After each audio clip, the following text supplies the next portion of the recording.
क्या कहते हैं, पराए घर में अब्दुल्ला दीवाना। ये एलजी कौन हो गया है? बेगानी शादी में अब्दुल्ला दीवाना। ये एलजी कहां से आ गया? कौन है एलजी? कहां से आ गया एलजी? किस बात का एलजी? कौन एलजी? कौन लेफ्टिनेंट गवर्नर? हमारे सर पे बैठ गया आके लेफ्टिनेंट गवर्नर। अब वो तय करेंगे कि हम अपने बच्चों को कहां पढ़ाएंगे। एलजी साहब ने लिखा है इंडिया में करा लो ट्रेनिंग। ये एलजी साहब की नोटिंग है, इंडिया में करा लो ट्रेनिंग। अरे क्यों करा ले इंडिया में ट्रेनिंग? हम कम है किसी से? गरीबों के बच्चे कम है किसी से? गरीबों के बच्चे हैं तो इंटेलिजेंट नहीं है क्या? क्यों करा ले? हम तो अपने बच्चों को फिनलैंड भेजेंगे। पूरी दुनिया में सबसे अच्छी शिक्षा फिनलैंड के अंदर मिलती है, सबसे अच्छी। ये सबको पता है। मैं इसके विरोध में हूं कि अगर तुम अपने बच्चों को अच्छी शिक्षा देना चाहते हो तो गरीबों के बच्चों की अच्छी शिक्षा के खिलाफ क्यों हो तुम लोग? आज दिल्ली में हमारी सरकार है, उनके एलजी हैं, केंद्र में उनकी सरकार है। कल अगर भगवान ने चाहा ऐसा भी हो सकता है कि केंद्र में हमारी सरकार हो, दिल्ली में हमारे एलजी हो, और हो सकता है दिल्ली में हमारी हो, कांग्रेस की हो, बीजेपी की हो, किसी और की सरकार हो। हम ये सुनिश्चित करेंगे कि हमारा एलजी इस तरह से तंग नहीं करेगा उस टाइप का जो भी सरकार होगी। हम चुनी हुई सरकार की इज्जत करते हैं, हम लोगों की इज्जत करते हैं, लोगों के मत की इज्जत करते हैं, लोगों के वोट की इज्जत करते हैं, जनतंत्र की इज्जत करते हैं, हम संविधान की इज्जत करते हैं। वैसे तो हमारी चुनी हुई सरकार है, मैं मुख्यमंत्री हूँ, ये शिक्षा मंत्री हैं। मुख्यमंत्री ने, शिक्षा मंत्री ने कह दिया भाई टीचर फिनलैंड जाएंगे ट्रेनिंग के लिए, ये फाइनल होना चाहिए।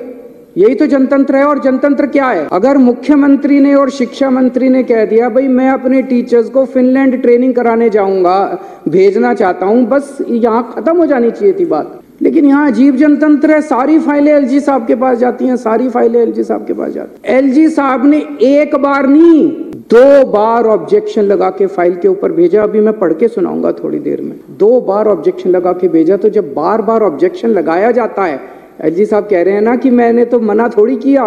जब 2 बार ऑब्जेक्शन लगाया, आप तीसरी बार भेजेंगे तो फिर ऑब्जेक्शन लगाएंगे, तो इसका मतलब आपकी नीयत खराब है। एक बाबू क्या करता है, आप अपना लाइसेंस बनाने जाते हो, लाइसेंस बनाने वाला मना थोड़ी करता है, वो ऑब्जेक्शन पे ऑब्जेक्शन, ऑब्जेक्शन पे ऑब्जेक्शन, फिर आप दलाल को पकड़ते हो। वो दलाल कहता है इतने पैसे दे दो, बाबू को अंदर पैसे दे दूंगा और वो अब फाइल क्लियर कर देगा।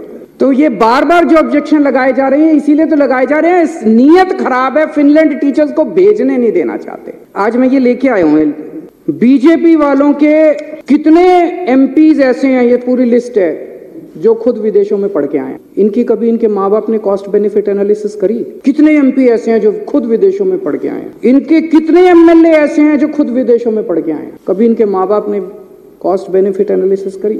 ये बच्चे हैं कैबिनेट मिनिस्टर्स के, बीजेपी वालों के बच्चे, जिन के बच्चे अभी विदेशों में पढ़ रहे हैं। मेरे को इससे कोई एतराज नहीं है, मैं किसी की शिक्षा के खिलाफ नहीं हूं। बीजेपी वाले, कांग्रेस वाले, आम आदमी पार्टी वाले, जिसको भगवान ने अच्छा दिया जिंदगी में, वो अपने बच्चों को भेजे, जरूर भेजे। अच्छी से अच्छी शिक्षा सबके बच्चों को मिलनी चाहिए। मैं इसके विरोध में नहीं हूं कि इन्होंने क्यों भेजा। मैं इसके विरोध में हूं कि अगर तुम अपने बच्चों को अच्छी शिक्षा देना चाहते हो तो गरीबों के बच्चों की अच्छी शिक्षा के खिलाफ क्यों हो तुम लोग? अगर हम अपने बच्चों को, गरीबों के बच्चों को अच्छी शिक्षा देना चाहते हैं, अपने बच्चों को अच्छी शिक्षा देना चाहते हैं, तो तुम रोकने वाले कौन होते हो? ये एक फ्यूडल माइंडसेट है, ये कई सौ साल पुराने जो हमारे देश में फ्यूडल माइंडसेट है ना, कि गरीबों को अच्छी शिक्षा, इस जात के लोगों को, उस जात के लोगों को अच्छी शिक्षा नहीं मिलनी चाहिए, गरीबों को अच्छी शिक्षा नहीं शिक्षा जो है इन ठेकेदारों की बपौती रहनी चाहिए। इसको तोड़ना है हम लोगों को। और ये एलजी साहब उसी माइंडसेट से आते हैं कि एलजी साहब के बच्चों को तो मिलनी चाहिए अच्छी शिक्षा, गरीबों के बच्चों को अच्छी शिक्षा नहीं मिलनी चाहिए। इस माइंडसेट को तोड़ना है अपने को, पूरे देश को तोड़ना है। आजादी मिल गई, लेकिन ये माइंडसेट अभी भी है कि गरीबों के, इस जात के, उस जात के बच्चों को अच्छी शिक्षा नहीं लेने देंगे। ये विदेश कैसे जा सकते हैं? पढ़ो, एलजी साहब ने लिखा है इंडिया में करा लो ट्रेनिंग। ये एलजी साहब की नोटिंग है, इंडिया में करा लो ट्रेनिंग। अरे क्यों करा ले इंडिया में ट्रेनिंग? हम कम है किसी से? गरीबों के बच्चे कम है किसी से? गरीबों के बच्चे हैं तो इंटेलिजेंट नहीं है क्या? क्यों करा ले? हम तो अपने बच्चों को फिनलैंड भेजेंगे।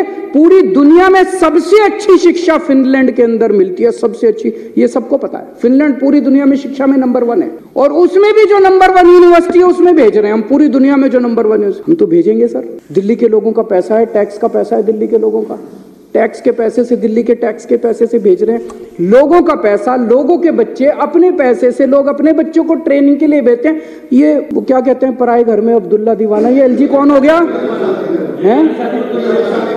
बेगानी शादी में अब्दुल्ला दीवाना। ये एलजी कहां से आ गया? कौन है एलजी? कहां से आ गया एलजी? किस बात का एलजी? कौन एलजी? कौन लेफ्टिनेंट गवर्नर? हमारे सर पे बैठ गया आके लेफ्टिनेंट गवर्नर। अब वो तय करेंगे कि हम अपने बच्चों को कहां पढ़ाएंगे। ऐसी सामंतवादी सोच के लोगों ने आज हमारे देश को पीछे छोड़ा हुआ। मैं कई बार सोचता था 70 साल हो गए हमारे देश को, 75 साल हो गए हमारे देश को, इतना पिछड़ा कैसे रह गया, इतना अनपढ़ कैसे रह गया, इतना गरीब कैसे। इन लोगों ने जानबूझ के इन लोगों ने देश को गरीब रखा है। इन लोगों ने हमारे बच्चों को पढ़ने नहीं दिया। ये तो सामने आ गया, नंगे हो गए ये लोग। इन लोगों ने हमारे बच्चों को, बड़ी मजे की बात है, एलजी साहब के पास पावर नहीं है ये करने की। एलजी साहब के पास पावर नहीं है ये करने की। मैं भी आपको दिखाता हूं। सुप्रीम कोर्ट ने साफ साफ कहा है कि भाई 3 चीजें हैं। एक है पुलिस, पब्लिक ऑर्डर और लैंड। इन तीनों चीजों को छोड़ के एलजी साहब के पास कोई भी निर्णय लेने का अधिकार नहीं है। ये सुप्रीम कोर्ट का ऑर्डर है। 2018 4 जुलाई 2018 को ये ऑर्डर पास किया था सुप्रीम कोर्ट ने। सुप्रीम कोर्ट तो देश की सर्वोच्च अदालत है, वो तो सबको माननी पड़ती है ना। इसमें से मैं पढ़ के सुनाता हूँ। इसमें लिखा हुआ है पैरा 284। अब तो सबको रट गया होगा पैरा भी, कल 3 दिन से मैं बोल रहा हूँ। 284.17 पैरा, इसमें लिखा है the lieutenant governor has not been entrusted with any independent decision making power. इसकी हिंदी क्या हुई? लेफ्टिनेंट गवर्नर, दिल्ली के लेफ्टिनेंट गवर्नर को स्वतंत्र रूप से कोई भी निर्णय लेने का अधिकार नहीं है। सुप्रीम कोर्ट को पता था एक बार लिखने से नहीं मानेगा एलजी, उन्होंने 2 बार लिखा। उन्होंने फिर पैराग्राफ नंबर 475.20 में लिखा there is no independent authority vested in lieutenant governor to take decision. अब इससे फालतू बेचारा सुप्रीम कोर्ट भी क्या करे। सुप्रीम कोर्ट ने साफ साफ लिखा भी एलजी साहब के पास डिसीजन लेने की पावर नहीं है। मैं जब एलजी साहब से मिलने गया अभी 3 दिन पहले, तो मैंने ये पढ़ के सुनाया उनको। मैंने कहा सर सुप्रीम कोर्ट ये कह रहा है। कहते हैं हाँ सुप्रीम कोर्ट की अपनी राय हो सकती है।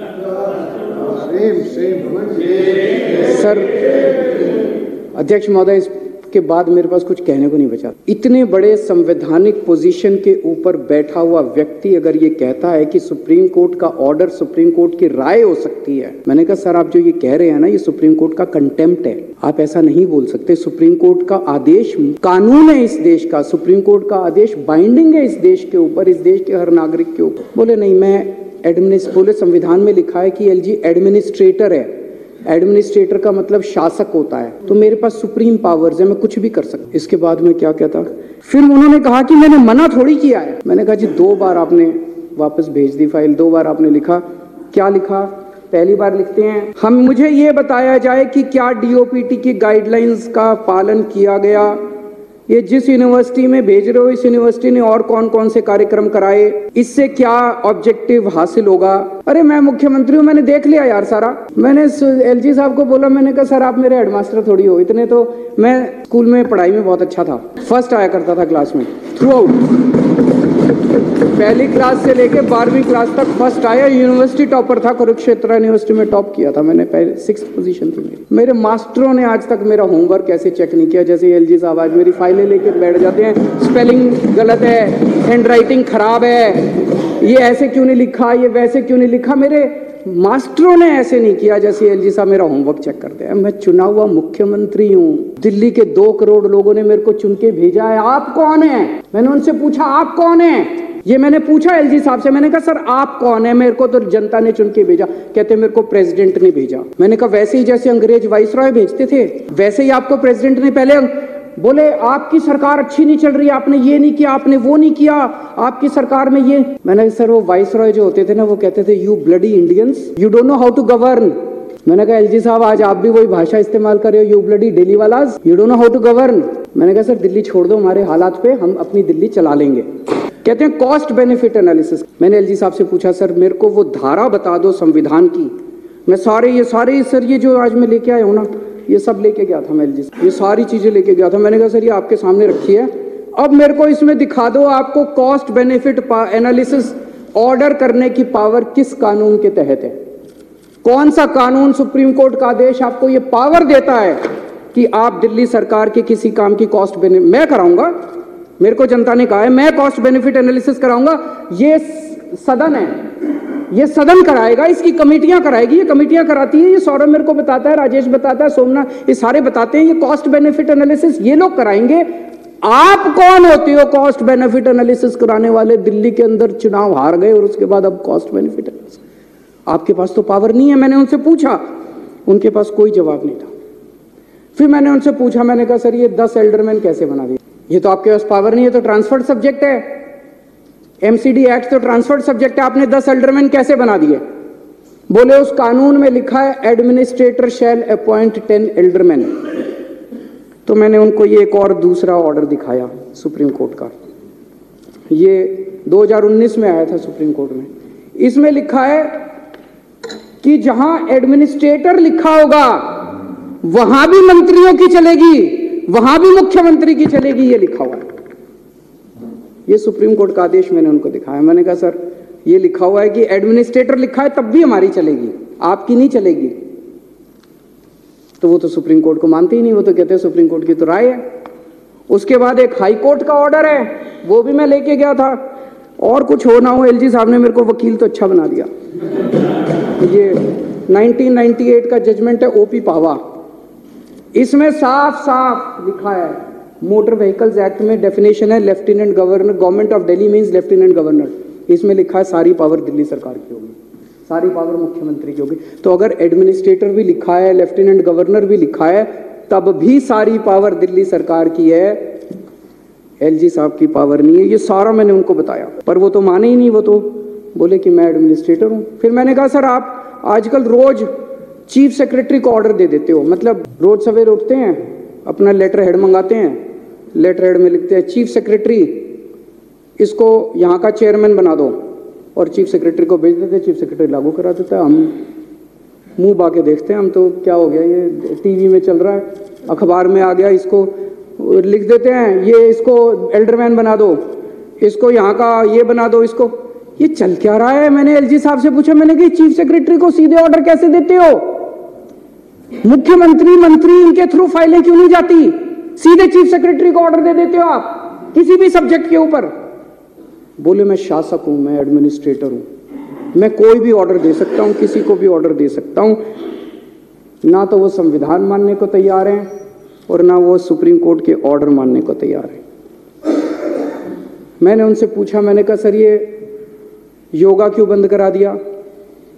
मोहल्ला क्लिनिक के अंदर चुनाव के, एमसीडी चुनाव के नतीजे 7 तारीख को आए थे, उसके 2 महीने पहले से सारे डॉक्टरों की तनख्वाह बंद करा दी, सारे मोहल्ला क्लिनिक के रेंट बंद करा दिए, सारे मोहल्ला क्लिनिक की बिजली बंद करा दी, बिजली के बिल पेमेंट बंद करा दी, सारे टेस्ट बंद करा दिए। मैंने कहा सर ये क्यों करा दिया? दिल्ली जल बोर्ड की 3 महीने से सारी पेमेंट बंद। बड़ी मजे की बात है कि 7 तारीख को नतीजे, 8 तारीख को मोहल्ला क्लिनिक की सारी पेमेंट हो गई। जल बोर्ड की सारी पेमेंट्स बंद करा दी। हमारे जो वाटर ट्रीटमेंट प्लांट बन रहे थे उनकी कंस्ट्रक्शन रुक गई, जो सीवेज ट्रीटमेंट प्लांट बन रहे थे उनकी कंस्ट्रक्शन रुक गई। डीटीसी के अंदर महिलाओं की सुरक्षा के लिए जो बस मार्शल हमने लगा रखे हैं उनकी तनख्वाह 3 महीने से बंद करा। मैंने सर बोला, मैंने कहा सर सारे अफसर दबी जुबान में कह रहे हैं कि एलजी के ऑर्डर थे कि या तो ये सारी पेमेंट बंद करो, आम आदमी पार्टी की सरकार को बदनाम करो, केजरीवाल को बदनाम करो, नहीं तो तुमको धमकी दी सारे अफसरों को कि मैं सस्पेंड कर दूं। कहते मैंने कहा कि इनकी बीजेपी वालों की 20 सीट भी नहीं आ रही थी, ये तो मेरी वजह से 104 सीट आई हैं, ये तो मेरी वजह से 104 सीट आई हैं, तो इसका मतलब जानबूझ के सारी पेमेंटें रुकवाई थी। बोले अब देखना तुम्हारी 7 की 7 सीट लोकसभा में बीजेपी की आएंगी और अगली बार तुमको मैं चुनाव नहीं जीतने दूंगा विधानसभा का। एलजी साहब मुख्यमंत्री को खुलेआम धमकी देते हैं कि अगला विधानसभा, वो यहाँ पे लेफ्टिनेंट गवर्नर दिल्ली को चलाने थोड़ी आए हैं, दिल्ली को ठप करके केजरीवाल को और आम आदमी पार्टी को बदनाम करने आए हैं। हम राजनीति करने नहीं आए सर, हम यहाँ राजनीति करने नहीं आए, हम लोगों की सेवा करने आए हैं। चुनाव जीते ना जीते हैं, राजनीति लगी रहती है, चुनाव आते जाते रहते हैं। देश जरूरी है, लोग जरूरी है, लोगों की जिंदगी जरूरी है। लोगों को इतनी प्रताड़ना करके, लोगों के मोहल्ला क्लिनिक बंद करा के, लोगों के पानी बंद करा के, लोगों की बिजली बंद करा के अगर आप चुनाव जीतना चाहते हो, चुनाव आपको मुबारक, हम लोगों की सेवा करेंगे। हम आपकी तरह नहीं गिर सकते, हम आपकी तरह इतनी गंदी हरकतें नहीं कर सकते। एक प्रश्न ये उठता है कि अगर चुनी हुई सरकार की कोई पावर ही नहीं है तो इस देश की आज़ादी की लड़ाई क्यों लड़ी थी? हमारे लोगों ने इसलिए थोड़ी लड़ी थी कि एक वाइसरॉय जाएगा और एक लेफ्टिनेंट गवर्नर आके बैठ जाएगा, इसलिए तो आज़ादी की लड़ाई नहीं लड़ी थी। तो अध्यक्ष महोदय, अपने देश की आज़ादी को बरकरार, हम तो सारे आंदोलन से निकले हुए लोग हैं, आज़ादी को बरकरार रखने के लिए, जनतंत्र को मजबूत करने के लिए, संविधान को मजबूत करने के लिए हमें जो भी कुर्बानी देनी पड़ेगी हम सारे मिलकर वो कुर्बानी देंगे, लेकिन जनतंत्र को और देश की आज़ादी को इस तरह से हम खराब बिल्कुल नहीं होने देंगे। ये जो सौरव का प्रस्ताव है, मैं इस प्रस्ताव का पूरी तरह से समर्थन करता हूँ। मिलत टाइम्स को आपकी ज़रूरत है, हमारी आप माली मदद करें।